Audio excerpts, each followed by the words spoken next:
if you're working with Excel VBA or let's say any programming language, array is something really important. And then what we are going to discuss is more about Excel VBA and the array.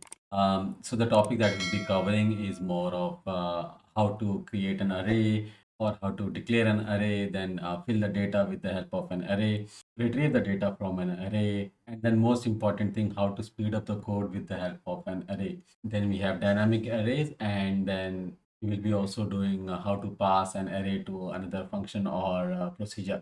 So the first question is, why do we need to use an array when we have like a normal VBA code? Trust me when I say array is fast, it's really fast. So when you are doing multiple for loops, or let's say when you are trying to fill the data with within an Excel with the help of a for loop, array is like really fast. I think you should try it once, because when I saw it, it was like wow, like it was very fast. So let's start this, and hope you will understand arrays, and then you will start implementing it as well, because you will realize the power of array when you start to work on the data. So let's start with declaring an array, right? So this is the Excel sheet that we have, right? So what I will do, I will do like this one so that you can see the Excel sheet. So you can see the Excel sheet as well as let's say, because giving error because we cannot use the keyword as a function or procedure name. Okay, let's do something like, okay, okay, great. Now let's first see what is how to declare an array. So the arrays can be declared as dim my array, and then let's say 2 over here. So what is this? What does this mean? Is basically it has two elements. So how do we get to know two elements? Because written over here two elements, but then I will show you something which is like could be surprising for you. So when I start this code, and then if you see over here, so this is called the watch window, wherein you can see the values in a variable, or let's say a parameter. So if you see, you have three items over here, but here we have declared only two items, right? Why? Because the array starts from zero. So now if I want to, let's say, add more values in this item, or let's say an array. So let's say array in the zero index, I want to write 10, and then first I want to write 1, 20, and then third I want to write 30, right? And then if I run this code, you look over here, I'll just maximize this. So now we have three items, right? And then I'm passing index 0. For the index 0, I'm passing 10. So we have 10 as a value over here. And then for the index 1, we have 20 as a value. And for the index 2, we have 30 as the value. So basically, this array can hold three items, right? Now you'll ask me, can I have like two items instead of three items? So you basically wants to start the base not from zero but from one. Of course, you can do that. So, but for that, you can do is option base one. So let's reset it, and then if you say now it has like it will give you error. Why? Because now we don't have a base zero, right? So let's comment this, and then let's try to run this again. So now if you see over here, we have the base is 1, and then the next item is 2. Right, so this is how we can change the base from 0 to 1, because this forces the array to have only two items and the base to. Now, sometimes you don't want to declare it, right? But you want to make it like independent of the option base. So for that, what you can do is, let's say, dim the. I'm just giving some random names. Please don't follow this, because not a good way of writing. But example, so for this, let's say array independent of option base. Now sometimes you want to write the option base as 1, but actually you want to start from 0 as well. So that is also possible. So let's say dim the array. I do not want to use my array, because let's say for an example, even though you have mentioned option base 1 over here, but if you want to start something from 1 instead of declaring it, so that is also possible. If you see over here, so we have created this array from 1 to 10, and then it basically starts from 1 to 10, right? And then you have the arrays, which is again from 1 to 100. So even if you're not declaring it as option base 1, you can force start the the array is independent of the option as well. Now, let's do something like multi-dimensional array. The reason being, multi-dimensional arrays are more used, right? The reason being, if we are working with Excel, of course, we will be working with more of Excel. The reason being, we are working with VBA, so probably we'll be more interested in working with the multi-dimensional. So for that, let's say sub multi-dimensional routine, or let's say procedure. See, the examples that we did earlier was more of a single row, right? So in the single row, only one number can be, assigned to an array for a single row. But in the multi-dimensional, there can be more than one item, right? So for an example, let's say I'm declaring in my array into 10 and then 20. Now let's this one.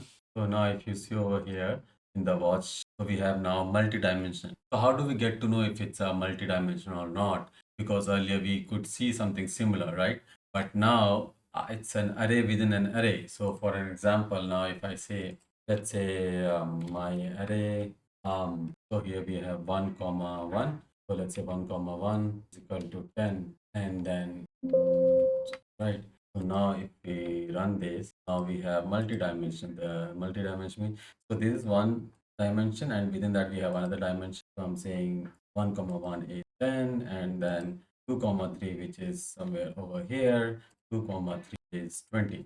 So this is multi-dimensional. So this was 2 dimension. Then again we can have 3 dimensional. So for the 3 dimension, so 2 dimension was more of an Excel sheet, right? Wherein we can add the data as per the Excel structure. So basically, this is like an upper bound and the lower bound. I will come on to that. What is upper bound and lower bound?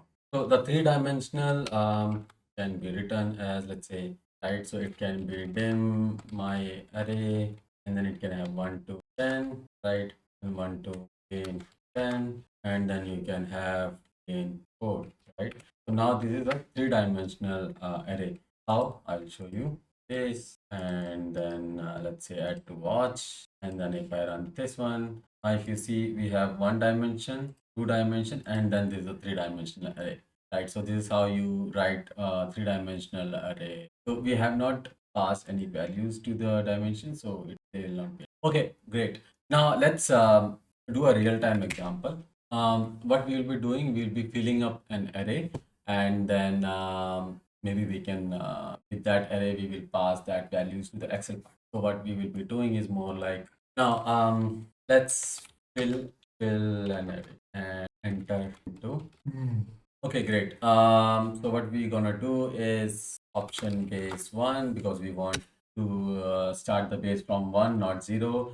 And then we have the procedure of the procedure is column headers, right? So what we are doing, basically we are creating a head columns for an Excel sheet, and that data will be entered into this. So we have column headers. Now let's declare array. So you can declare array as a variant as well, because variant can hold any type of data, which includes the array as well. Variant can hold any data type, including, right. Now my count as integer because of this, and then let's fill this array, fill array. So I'll say my array equal to array name, address, phone, and email. Name, address, phone. Okay. So this is what we are going to pass on to this array or fill the array with. Now load this array into first. For this worksheets. So since we have only one sheet over here, sheet 1, so I'll say 1 dot range. So I'll be writing it on the A1 dot resize. Resize, so the resize is basically we are limiting to the number of let's say the lower bound and the upper bound. So let's say the lower bound was bound of array, and then we have u bound of my, right, u bound dot value equal to my, right. So what this will do basically, just to give you an example, or let's say to make you understand. So we have this worksheet, sheet 1, and then on the range 1, which is this one over here, what we will be doing, we will be passing on to passing on these headers, or let's say the column names. So the L bound is the lower bound. So lower bound is basically the lowest index, and then upper bound is the highest index. So now what we need to also take care of, to care to take care, if you are not mentioning the option base 1 over here, so we have to make sure that we increase the lower bound by 1 and then upper bound by 1 as well. Right. Okay, great. And then ends up. So this is it. So let's do it as a debugger, and then I think better to do the watch as well. Right. The watch is really important when you're debugging the code.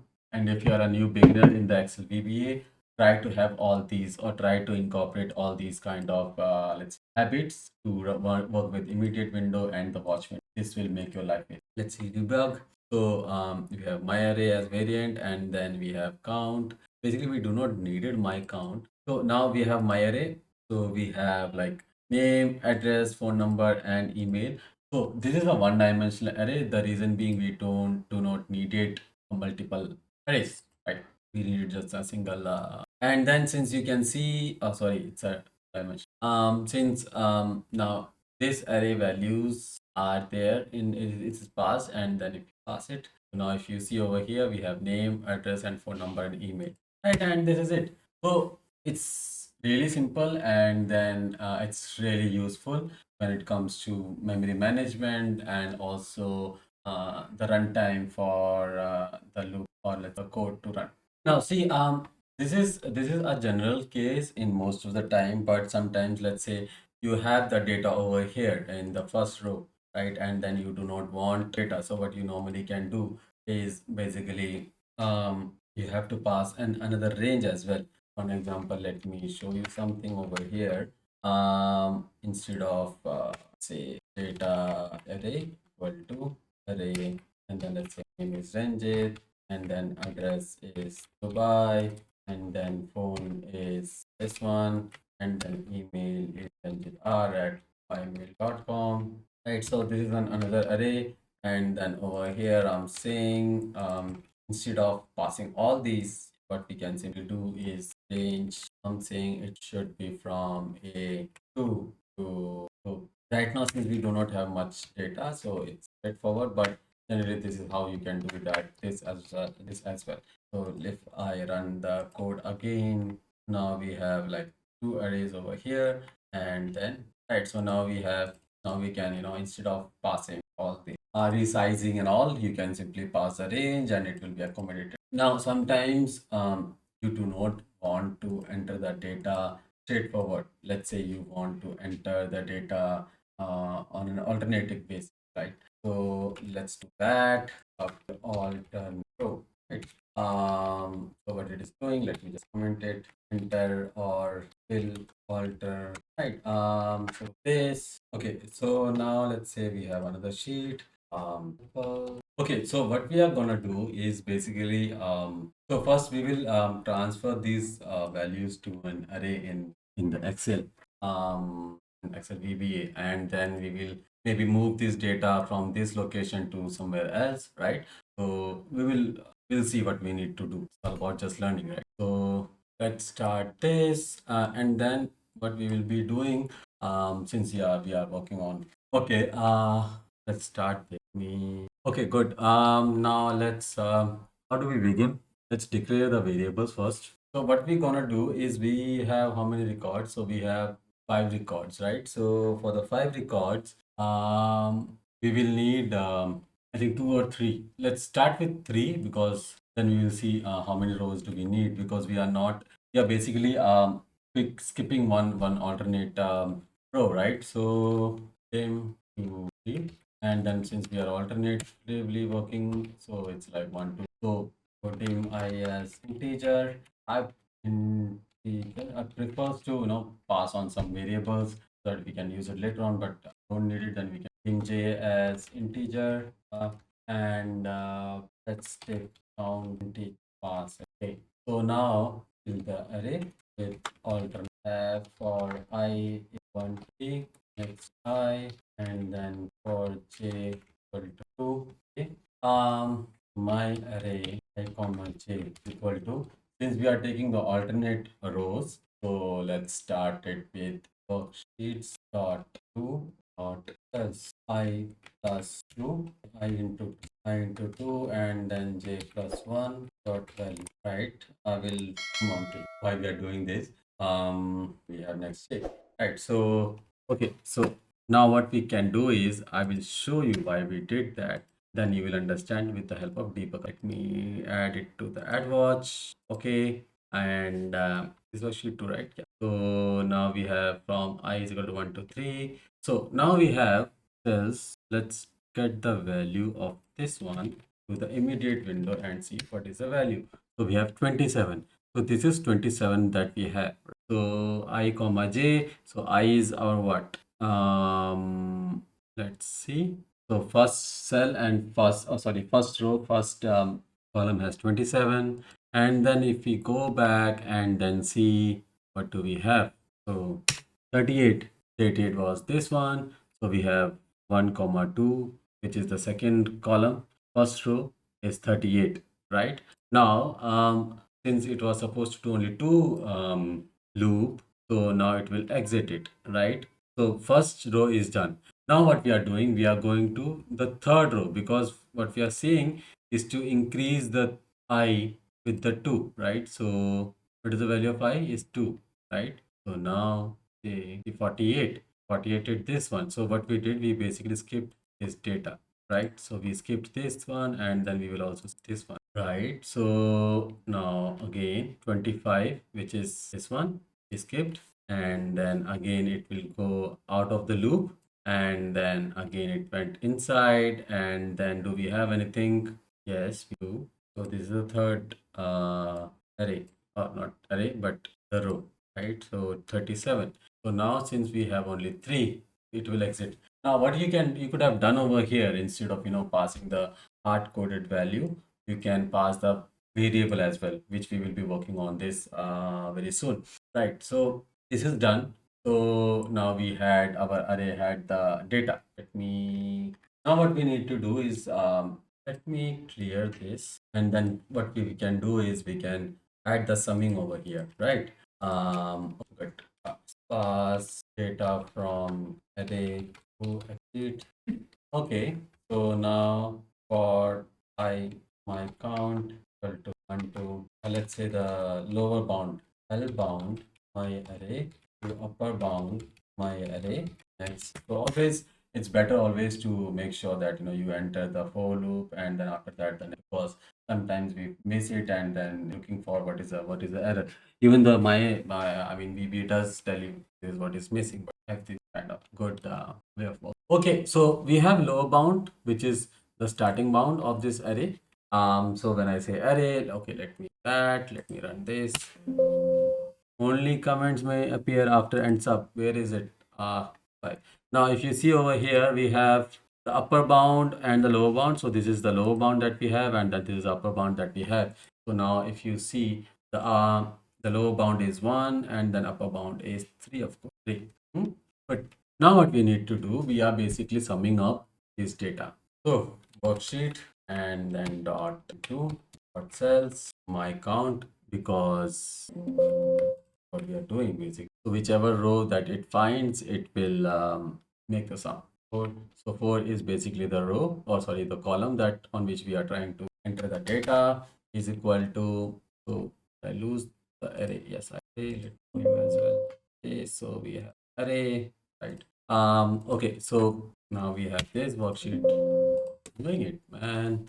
Okay, so is equal to, so what we are doing the summation part for function dot sum. So that's what we are doing, and then we have my count, my array, and my count 2, oh sorry, my count comma 1. Then we have my array, we have my count comma 2. So what did we do over here? Basically, we are using a worksheet function, which is a sum, and then we are summing up the my array, my count. So basically, we are summing up this one and this one, and then passing it to the sum, right? So let's try to run this, and then we have this one 65, which is correct, and then it goes to this one and then this one, right? See, now, see, some people used to do it from the bottom up because with the for loop it becomes a bit complicated, but you can do is multiplication as well, and then it's done. Right, so this is how you do alternate rows entry with the help of array. Now, see, sometimes what you can also do right now we did only the sum part. Now, what we can also do is manipulate data, okay, right? So that's what we can do is some array. So for this, what we can do is we can simply take this whole data into an array field as well. With that, so let's say take my array as variant because the variant can take any type of data type. And then what I can say is my array equal to worksheet dot to equal to dot range, and what it is A1 to D6. So this can also take data. Let's do a message box. Message box is something maximum value is function dot max, and then out of this what we can do is array worksheet function my array ampersand need this one. Okay, let's try to run this one, and also let's see if we have the data. This one. So now we have the data over here. So if you see, we have like empty, but we have since we have mentioned 1 2, which is a date, and then data. So the maximum value is 73. If you see, so we have somewhere 73 as well. Great. So this is how you can calculate the data within the, let's say, in the array. Now let's work something on speeding up processing time, right? Or speeding up not the processing time of the processor, but your code. Sometimes in the previous example, the number of records were very less, and then you didn't feel whether the code was running faster or not. But when it comes to thousands of records, or let's say millions of records, that's where you feel like system is running slow, and there exactly that is where exactly the arrays work, or let's say arrays come into play. Like I mentioned in like a couple of minutes back as well, the looping through the array data and then doing the calculation part in array, it's really fast, and you will get to know only when you work on that data. So I'll give you a small example, and then we will not work on a larger data set, but you can replicate the same on a larger data set. Okay, sub calculate average. So we will be creating the average of this data. Instead of sum, we can also average. But how do we do that? That is kind of faster. Okay. Since we will be working with the worksheet, I'm also defining worksheet as only. Okay. So we have defined the objects, or let's say variables. Let's set w a equal to workbook. Then with I prefer to write and okay. I think not. So let's calculate the last row. Last row is dot range, and then from a, not right, but anyways, a and dot row dot count dot end Excel up dot. So basically this will get you the last row of the Excel sheet, this one, and then my array dot range. So now we are dumping the data from the Excel sheet to the my array. So from B2, I calculate B2, and then last row B2 and C last row. Now we also need to just make space. We also need to let's say redefine the dimension of the my average array, because it should take all the values, right? And that we can do with the upper bound of the my array. So we can define how many records, or let's say how many rows my average array can take. So we say retain my average, and then we say upper bound of my array. And this is really important because sometimes if you don't define the dimension, then might give you error and also be up. Right. So let's say now Now let's do the for loop. For is equal to L bound my array, upper bound of my array. Next. Now let's just put down a bit. What we are doing is average array and my count. So basically my count is more of a row number, no? And then we have the average. So function dot average, and then we have the argument first, which is our first row, and second column. My array count dot one comma my array my count second column. Okay, I think this is done pretty well. Yeah, done. And then now what we are doing. So basically for the average part, we are summing these two, not summing, but we are taking the average of these two. Right now what we are doing, now what we will be doing, we'll be dumping data in the right. So dot range. So we will be dumping the whole data together. Right. So dot range to dot size. So the upper bound was my average bound, right? The similar way which we did earlier. And then we have the column size, which again, yeah, which is equal to, now we are transposing the data, because see, if you remember, right now it's like the rows. Now what we are doing, it will be more like the horizontal, let's say the vertical one. So the application dot transpose my, hope it's right. Yep, I think it should work.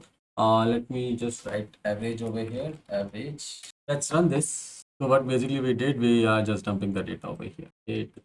We have last row as 6, which is right, and then we are okay. Let me take the add watch, and then we have 32.5.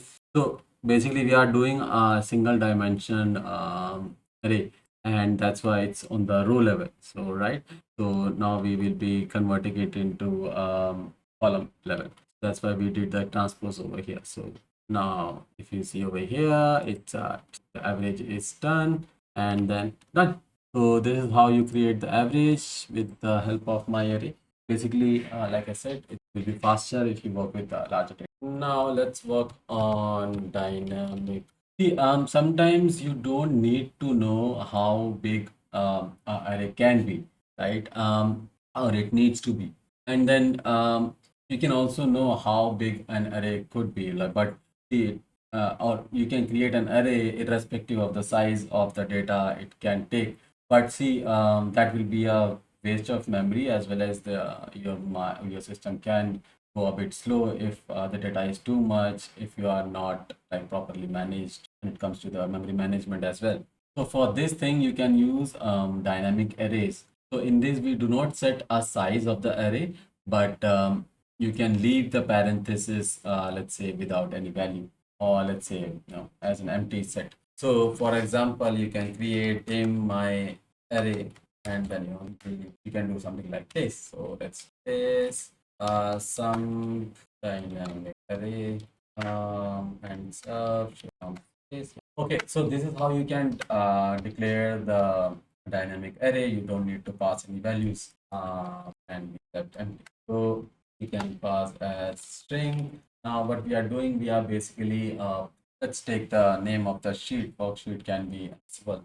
So what we can do is number of sheets equal to active workbook dot worksheet dot count. So this will give you the number of worksheets in a active workbook, right?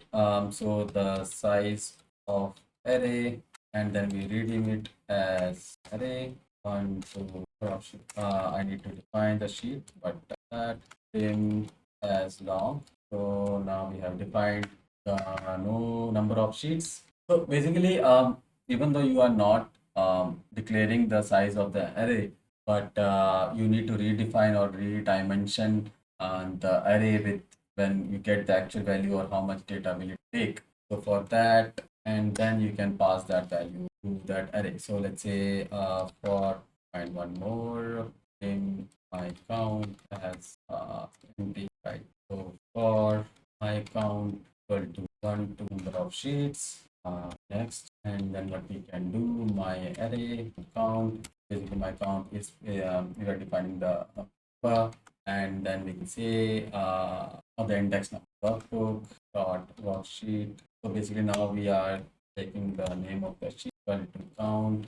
So this array will have the name of the sheet based on the sheet number, or let's say the index number, yeah, or the sheet. Now, yeah, so let's run this. Let me have this one, add watch, and then F8, F8, F8. So now if you see over here, so we have sheet 1, and then we have sheet 2, and done. So this is how you can create a dynamic array based on not defining the array or the array size in the beginning, but you can re-dimensionalize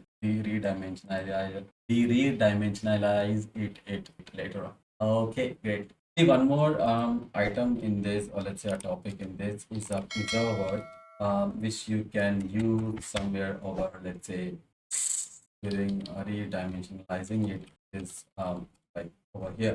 So what it does basically, when you initializes with the help of or reinitializes with the help of redim, it uses the data. So to preserve that, we can use the preserve word over here. So we'll not lose data like that. Okay, so that was it. Thank you so much. Have a great day. Please make sure to like, share, and subscribe, and take care.